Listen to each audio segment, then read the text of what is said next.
আসসালামু আলাইকুম। আশা করি সকলে ভালো আছে। সকলকে মাহে রমজানের শুভেচ্ছা জানাচ্ছি। আমি আজকে একটা ভিডিও নিয়ে এসেছি, যেটা হচ্ছে চায়না গোয়াংজো, যেখানে হচ্ছে আমি ঘুরতে গিয়েছিলাম 2025 সালে নভেম্বরের 10 তারিখে আমি এখানে ঘুরতে যাই। খুব ভালো লেগেছিল তাদের দৃশ্যগুলি।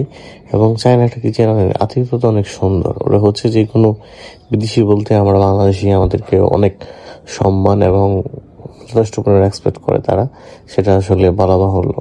এটা হচ্ছে আপনি বাইরের অন্য দেশে গেলে কি সম্মান পান বা হচ্ছে কেমন পান সেটা জানি না, কিন্তু আমার জীবনে হচ্ছে আমি 2টা রাষ্ট্রে ঘুরতে গিয়েছি। একটা হচ্ছে আপনার ভারতের হচ্ছে প্রদেশ হচ্ছে যেমন হচ্ছে আপনার কলকাতায়, আর হচ্ছে চেন্নাই, এখানে ঘুরেছি। আর তারপরে হচ্ছে এমন সময় পাই নাই, সময় না পাওয়ার কারণে হচ্ছে চাকরি বাকরি বাড়ি ঘর সামলাতে হচ্ছে সময় লাগতো।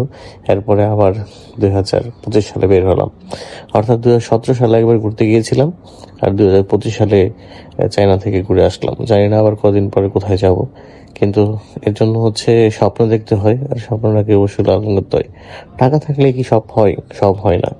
অনেক কাজ প্রতিকার থাকবে, এর মধ্যে হচ্ছে আপনাকে বেরিয়ে যেতে হবে। অল্প অল্প সঞ্চয় করে হচ্ছে কিন্তু আপনি কিন্তু ঘুরতে পারেন। ভাই, টাকা নিয়ে কি কবরে যাবেন? কবরে যাবেন না। সুখ শান্তির জন্য হচ্ছে একটু ঘুরতে হবে, দেশের বিদেশে বাইরে ঘুরে আসলে অনেক কিছু শিখতে পারবেন, দেখতে পারবেন, বুঝতে পারবেন। আমার কাছে অনেক ভালো লাগছে তাদের সংস্কৃতি এবং তাদের যে অত্যাধিক ইলেকট্রিক ভেহিকেল, অনেক সুন্দর। আসলে সময় থাকলে, টাকা থাকলে আপনিও ঘুরতে যেতে পারেন। ভিডিওটা কেমন লাগলো অবশ্যই কমেন্ট করবেন এবং হচ্ছে আপনার মতামত দেবেন। অনেক অনেক ধন্যবাদ, ভালো থাকবেন।